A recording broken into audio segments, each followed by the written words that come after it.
पूरे 5,000 का सूट लूंगी मम्मी मैं इस बार राखी पर।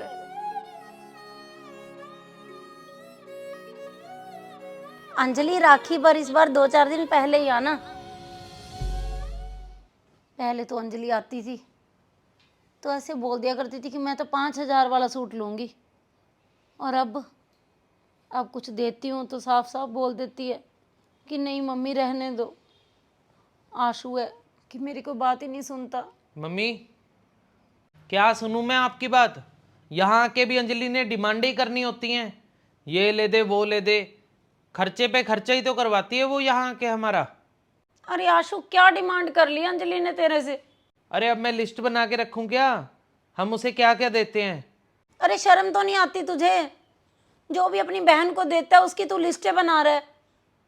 अरे बेटा एक ही तो तेरी बहन है, जब भी राखी का त्योहार आता है ना तो तुम्हारा बस मुंह बन जाता है। अरे एक ही बहन है तो पूरा घर लुटा दूं उस पे?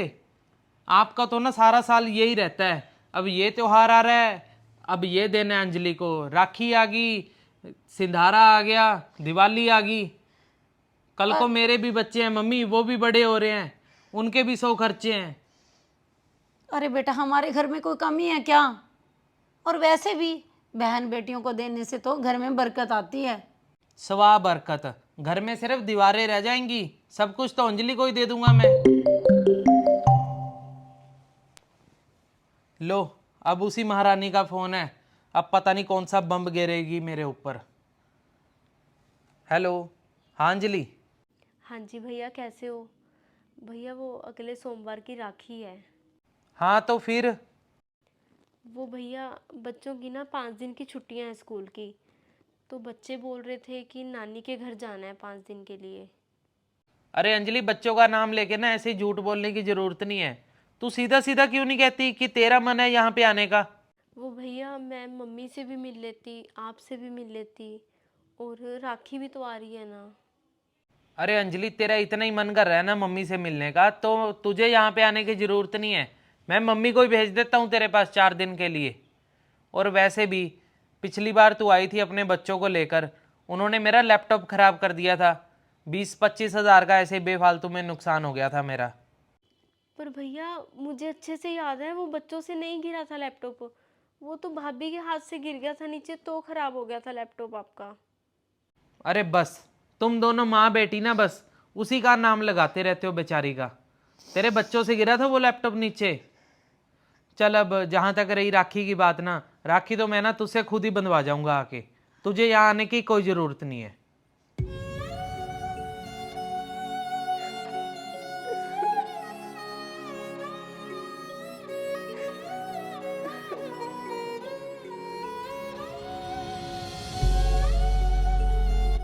बेटा मेरी बेटी का घर आना बंद मत कर बेटा, तो इस घर के दरवाजे हमेशा के लिए अपनी बहन के लिए बंद कर रहा है।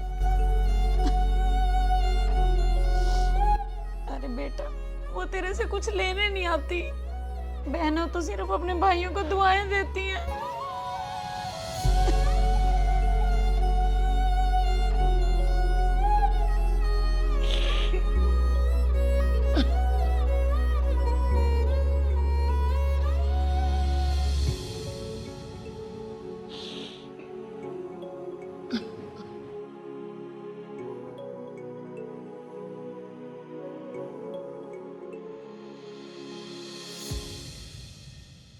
तो बहनों को ना भाइयों से कुछ नहीं चाहिए होता, ना कोई पैसा, ना कोई प्रॉपर्टी, ना कुछ। परंतु बहुत सारे लोग क्या करते हैं कि बहनों का सिर्फ आना बंद कर देते हैं, वो बहनें बहुत ज़्यादा दुखी हो जाती हैं। और मैं ऐसा नहीं है कि पूरी दुनिया के भाई एक जैसे होते हैं, ना ही ये कोई स्टोरी अपने ऊपर ले, क्योंकि दुनिया में 2 तरह के लोग हैं, कुछ भाई बहुत अच्छे हैं और कुछ भाई बहुत बुरे हैं। तो मैं तो सभी से हाथ जोड़ के माफ़ी मांगना चाहती हूँ कि यदि कोई मेरी बात स्टोरी में कही हुई किसी को बुरी लगती है तो ये स्टोरीज़ हैं। स्टोरीज़ का मतलब ही सिर्फ एक होता है कि मन से बनाई हुई, परंतु ये किसी न किसी की लाइफ स्टोरी अपने आप ही बन जाती है। जिस किसी ने कुछ गलत किया होता है तो उसको बुरा लगता है, परंतु ऐसा कुछ नहीं है कि मैं इस स्टोरी के ज़रिए कोई आपको अपनी लाइफ का कुछ भी दिखाती हूँ।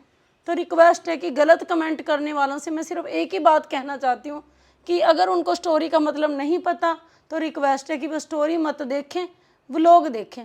यदि फिर भी बुरे लगते हैं तो भाई हमें ब्लॉक कर दो, आप मत देखो हमारी स्टोरीज। देखो हमारे घर में बुआ भी आई थी, बुआ को हमने सिंधारे की वजह से क्या किया, इतनी इंसल्ट की, घर से बाहर निकाला। तो बुआ जी यहाँ पे 4-5 दिन रह के गए हैं। यदि उनको सच में लगता कि मुझे धक्के मार के बाहर निकाल दिया तो वह यहाँ पे रहने क्यों आएंगे? वो हर साल आते हैं, बुआ वाली स्टोरीज बनवाते हैं, तीज की, राखी की बनवाते हैं।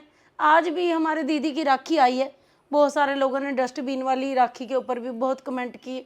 और राखी को ना हमने ऐसे माथे से लगा के ऐसे करके वो हमने राखी रखी है। हमारी ना तो ऐसी बुरी सोच है, और सबसे मैं यही कहूँगी प्लीज़ इस बात को समझो कि ये स्टोरीज़ हैं। स्टोरी अच्छी लगे तो इसे शेयर ज़रूर कर देना और अच्छे अच्छे कमेंट कर देना। ऐसी ही और स्टोरी देखनी है तो मनचंदा फैमिली ब्लॉग और अंजलि मनचंदा को फॉलो कर लीजिए। और राखी में रह गई हैं 4 या 5 दिन, तो 4-5 दिन तक यही स्टोरीज आएंगी जिसमें कहीं जगह पे भाई बुरा होगा और कहीं जगह पे बहनें बुरी होंगी। तो प्लीज़ स्टोरी को फील मत करना। बाय।